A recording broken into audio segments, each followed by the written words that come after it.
Malaysia's armed forces chief is warning against complacency as the country recovers from the worst flooding that it's seen in decades. He says renewed flooding remains a clear and present danger in states like Pahang and Kelantan.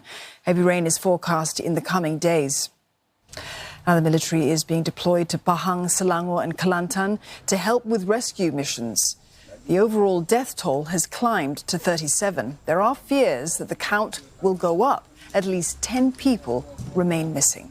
More than 68,000 people have already been evacuated to relief centres. Hundreds of roads are still closed. Prime Minister Ismail Sabri has called for all frontline agencies to provide daily reports on their relief operations. Our correspondent, Melissa Goh, has had a first-hand look at the devastation. She reports from Bentong, that's in western Pahang, which has been impacted by floods and landslides.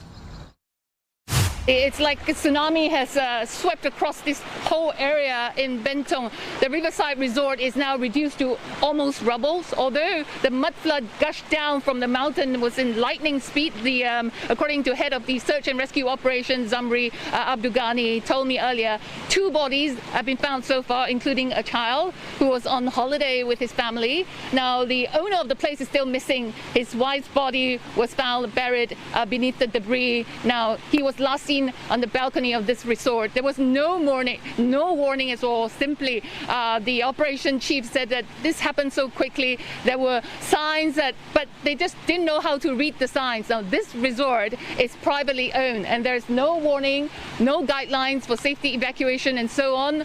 When the mud flood hit, it took everyone by surprise and swept everything away and buried most of them downstream, almost about a few 100 meters down this way. The rescue operation is still ongoing, looking for the last remaining body. It's been 5 days of search. It's been a very tiring experience, but the search must go on. The incessant rainfalls since last Friday and the mud floods triggered have certainly shocked the entire nation that's ill-prepared to handle a deluge that swept across 7 states.